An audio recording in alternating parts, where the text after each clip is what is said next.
Hi there. Welcome to Conversations for Yoga Teachers. I'm your host, Karen Fabian, and this is episode 319. I'm just looking down at my notes. So you might be watching this on my YouTube channel. You might be listening to it on audio, which is totally fine. I've been exploring, if you've been listening for the past couple of weeks, you know I've been exploring posting this on YouTube as well. I've had a YouTube channel for a while, and I do post the audio of the pod, but I thought, why not post the video? So you can watch it or you can listen to it. And if you want to get to my YouTube channel, the easiest way, you can go on YouTube and just type in Bare Bones Yoga in the search bar, or just go to my website, barebonesyoga.com, and you'll see the link to my YouTube channel in the dropdown.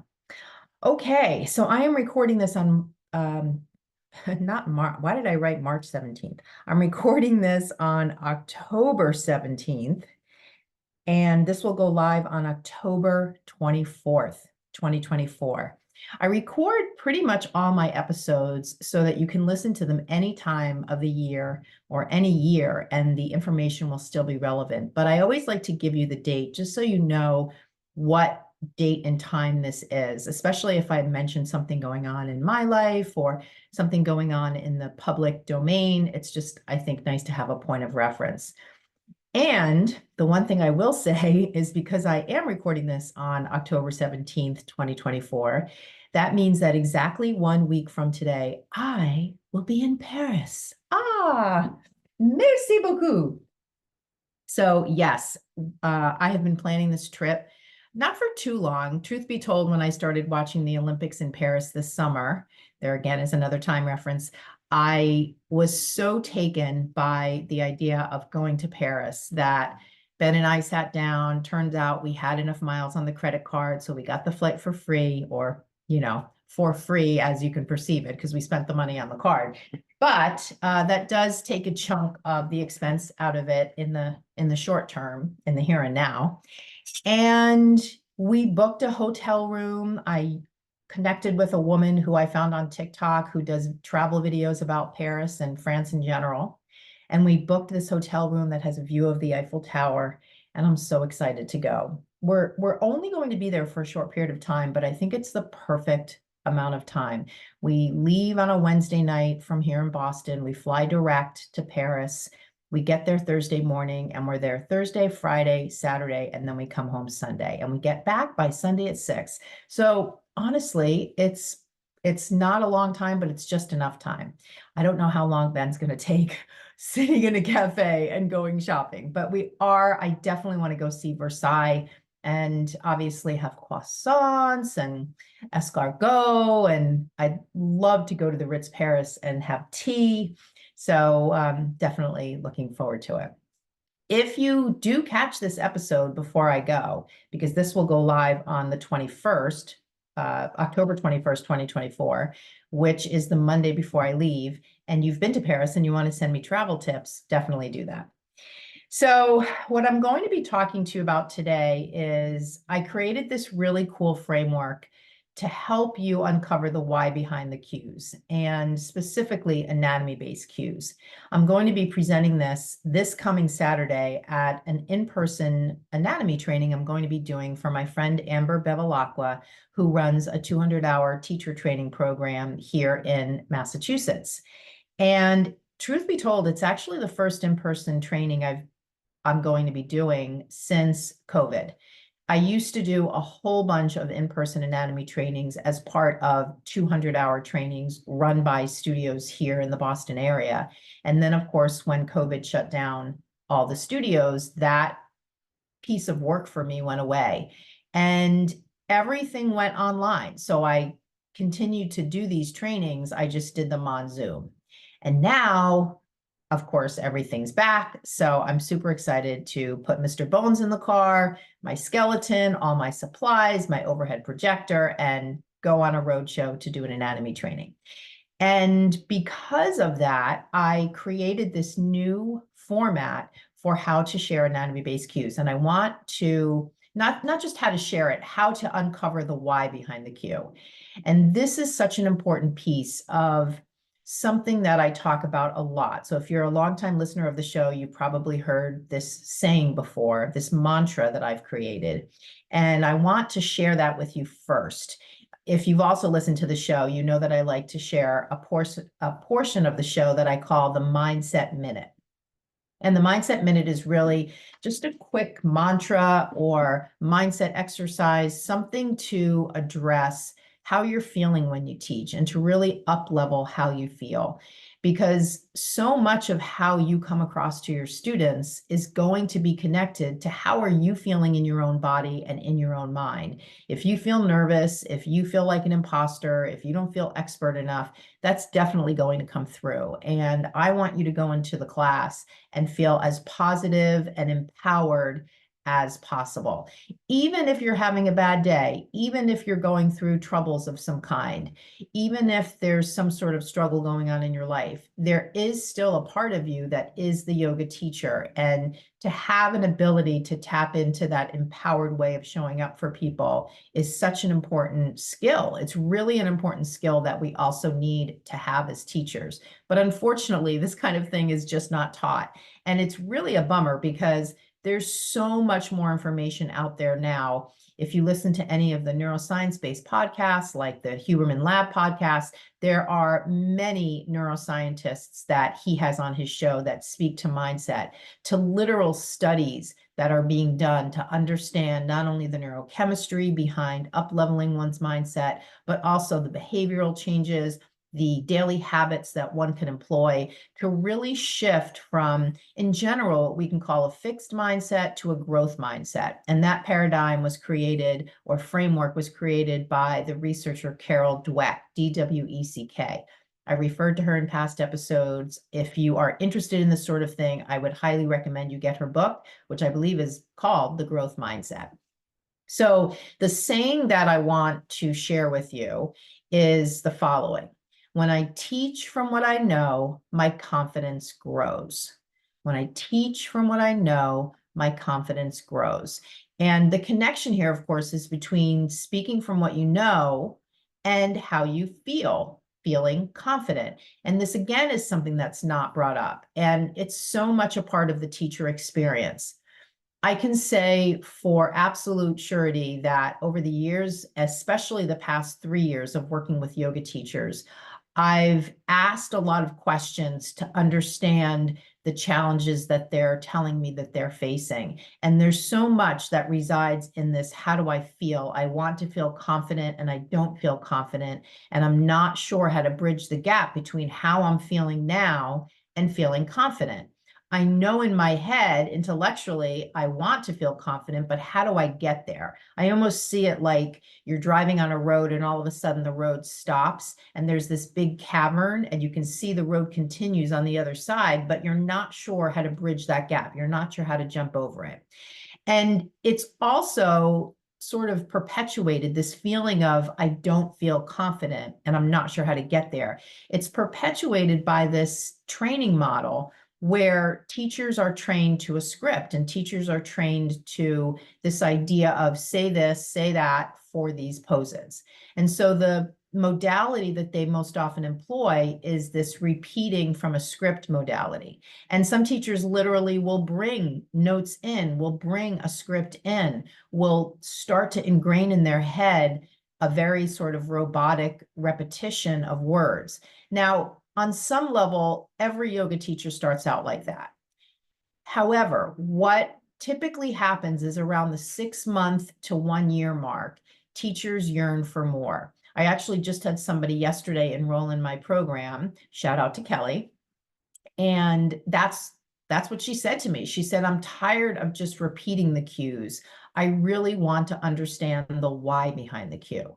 And so this model of repeating things only takes you so far. And then you're left in this position of, well, how do I now bridge this gap? And so this idea of understanding and recognizing and appreciating that when you're teaching from what you know, that is one of the best ways to feel confident. Because now you can speak words that you understand. If someone were to ask you a question about the cue you're sharing, you could explain it. You have the confidence coming from knowing what you're talking about. Now, if you're listening to this and you're a new teacher, or if you're listening to this and you are a teacher who doesn't understand anatomy, which is not a blaming thing, it's a very common experience. So I want to just acknowledge that it's a very common experience for teachers to go through their 200-hour, be out there teaching, and know in their head that they really don't understand anatomy. And again, what typically brings it out is a lack of understanding of the cues they're sharing. This desire to speak the words that refer to the anatomy in their cues and really know, why am I saying this? And that ability to do that is what leads to conviction. And I love talking about this. This is one of my favorite descriptions of a teacher. When a teacher shares their words with conviction, you know when you hear them speaking that they know what they're talking about, because their words carry a certain tone. Their voice carries a certain tone and a weight. There's no up talking. You can tell, if you are into energetics, the person is in their root chakra.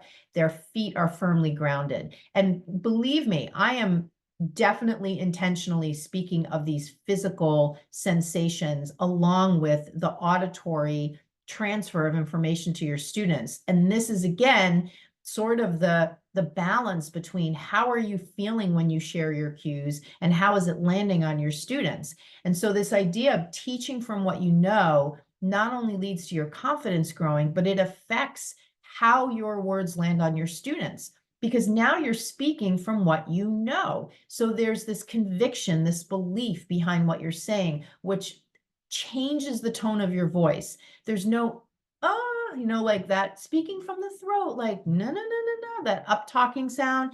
It's a very grounded, very deeper tone, even to someone's voice whose vocal quality is more on the higher end.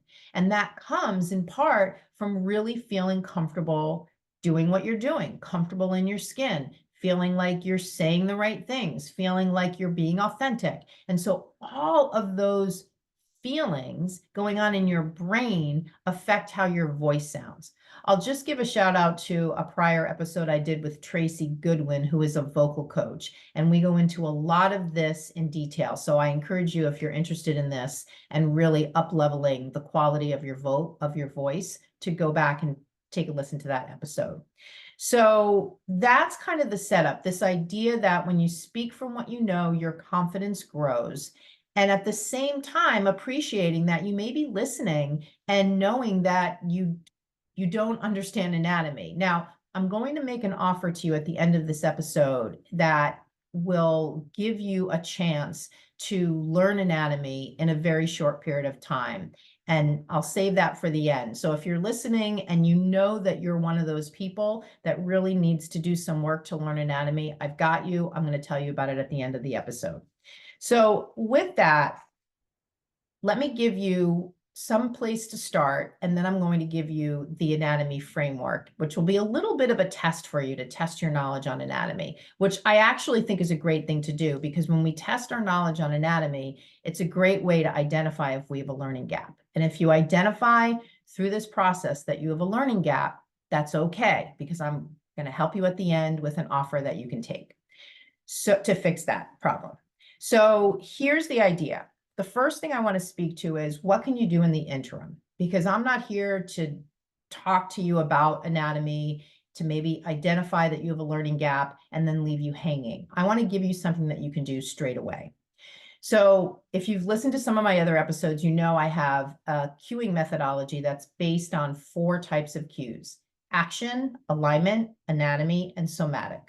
Those are the 4 types of cues. I'm not going to go into them in detail right now, save to say that, especially if you're a new teacher, and especially if you're a teacher who knows you need to do some work to learn the anatomy, your go-to approach right now for sequencing can be a very powerful one that still allows you to leverage this teaching from what you know, and your confident feeling will start to grow. And that is teaching from action. I know that you went into your teacher training because you had a yoga practice. Most everybody, if not everyone, takes a teacher training after having practiced yoga for some time. It's very uncommon for someone to go to a teacher training and not have practiced yoga at all.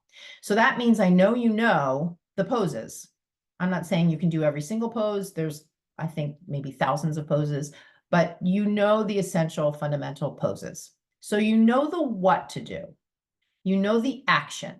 If you ran into somebody on the street and they said, hey, how can I do warrior one? You would say, okay, step your right foot forward, take your back leg back and press your heel into the ground, center your hips, and then reach your arms up and just keep lunging in this pose. Take a few breaths, right? You'd figure out your own words to say it. You'd be speaking to what you know, and you'd be speaking to action.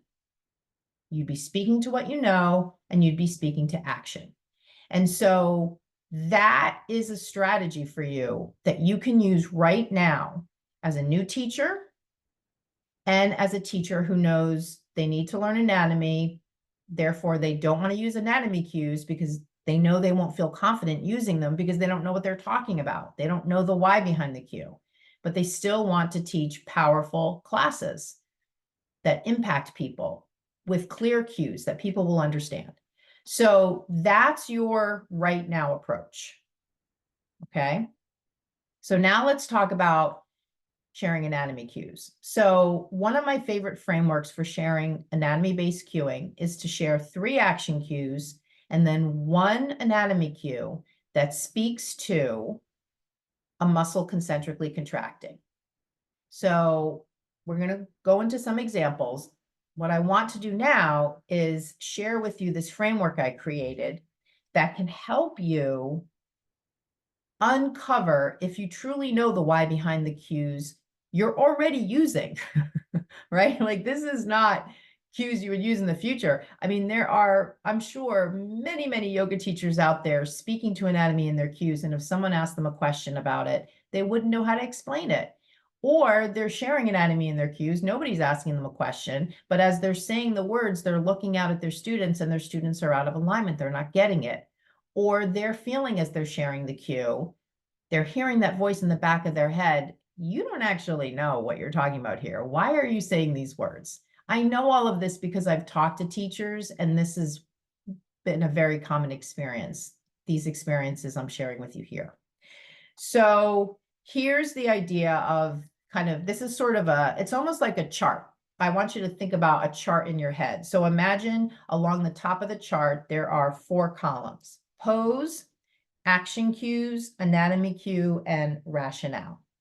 And so the first column is the pose. So let's say the pose we're talking about is bridge pose. The next column is what are the action cues for bridge? So remember the framework I shared: 3 action cues and 1 anatomy cue that speaks to a muscle concentrically contracting. So bridge is the pose. Those go in the next column, the 3 action cues. The next column is the anatomy cue. So in bridge, an anatomy-based cue could be squeeze around your sitting bones. You could even say squeeze around your sitting bones, see if you notice your gluteus maximus contract, or squeeze around your sitting bones, squeeze around your seat, right? So that's an anatomy-based cue. It's speaking to a muscle, you're saying the muscle name, you're speaking to a bone, sitting bones, ischial tuberosities. So then the last column is rationale. What is the reason for that cue? So the reason for that cue is that the gluteus maximus, the glute max, is the primary muscle of hip extension assisted by the hamstrings. And so you're speaking to squeeze around your sitting bones because the sitting bones is one of the points of origin for the glute max. So when your students are in bridge, if you ask them to squeeze around the origin of the muscle, that is the prime mover of the joint action in the pose, that will only support the pose better. So let's do another one. Pose, tree. Action cues. What are 3 action cues for tree? Root into your left leg, place your right foot on the inseam of your, root into your left leg, place the right foot on the inner thigh of the left leg, reach your arms up to the sky. So now what's an anatomy cue for that? Hug the sides of the waist in. So now, final column, what is the rationale for that cue? The rationale for hugging the sides of the waist in as a cue is you want your students to contract the transversus abdominis, which is a circular muscle that runs around the center of the body, almost like a corset, and it creates abdominal stability, which they will need in this pose because they are standing on one leg. Okay, let's do another one. Pose, downward dog. Action cue, press away from the mat. Roll your inner thighs back, press your thigh bones back, pull your belly button in, right? Any of those. Anatomy cue, roll the inner eyes of your elbows forward. Rationale, what is the rationale for that cue? The rationale for that cue to roll the inner eyes of the elbows forward is that external rotation is one of the shoulder joint movements in down dog, and the muscles of external rotation, the infraspinatus and the teres minor, are muscles that are on the posterior shoulder and create external rotation. But because those muscles are not common muscles that people know, we need to give them a cue that will create the external rotation. And because external rotation results in a turning of the humerus, if I say roll the inner eyes of the elbows forward, that will create that rotation outward of the humeral bone, the humerus. So that's the rationale for that one. Let's do one more. Pose, upward dog. Action cues, right? There's a whole bunch of action cues. Root into your hands, press your chest forward, press your heart forward, squeeze your thighs, point your toes, press into the tops of your feet. I'm sure you have a bunch of action cues you can use for up dog.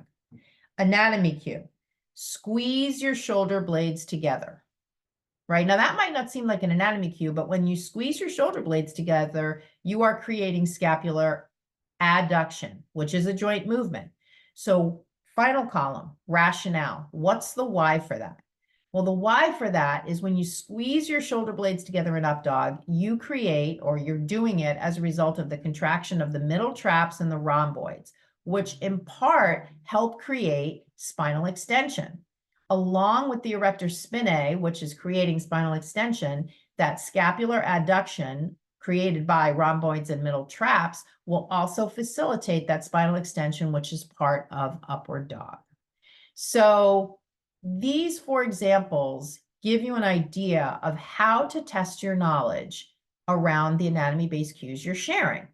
So the way that you can use this to test your knowledge is create a chart, pose, action cues, anatomy cue, and rationale, and start to write down anatomy cues that you are already using and see, can you explain the why behind each cue? And if you can't, that's a red flag that you're, number one, sharing cues that you can't explain, which is definitely a source of lack of confidence.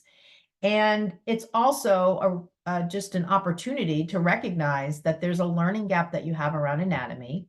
And also from a teacher perspective, it's identifying an opportunity for you to be more in integrity. When we go in the room and we share cues that we don't know, we're not in integrity with the idea of being a teacher who's expressing from what they know in a way that allows them to be the most helpful that they can be to their students. And that's not any sort of, I'm not trying to make you feel bad. I'm just saying there's this responsibility we have as teachers to be speaking to what we know so that we can be the most helpful. And because the model of yoga teaching doesn't really involve a lot of oversight by anybody, no one really is helping yoga teachers who are out there on their own with any problems that they have and counseling them, coaching them, supporting them. It's very rare these days for teachers and studios to get any support from anybody in the studio.